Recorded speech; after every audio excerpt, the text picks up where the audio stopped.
जिसे मैं आप नया नया भाजी से परिचय कराती हूँ।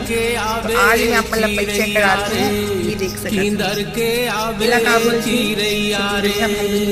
तिवरा भाजी नहीं बहुत बढ़िया भाजी होते और का बोलते थोड़ा सा काट के रखी हम और एला में और काटा था आप मन है किसे बनाना पसंद करते हमन है ला काट के बढ़िया ये बहुत ना जितना मुलायम रहे भाजी उतना अच्छा बनता।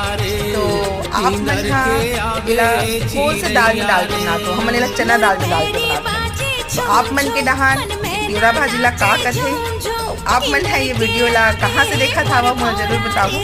मैं राजनांदगांव छत्तीसगढ़ से वीडियो बनाता हूँ। मोर नाम करुणा साहू हरे, मैं इंस्पेक्टर रेल सुरक्षा बल थाना प्रभारी राजनांदगांव में पदस्थ हूँ। संगवारी हो कहाँ से वीडियो देखा तो वो जरूर बताओ। जय हिंद, जय जय।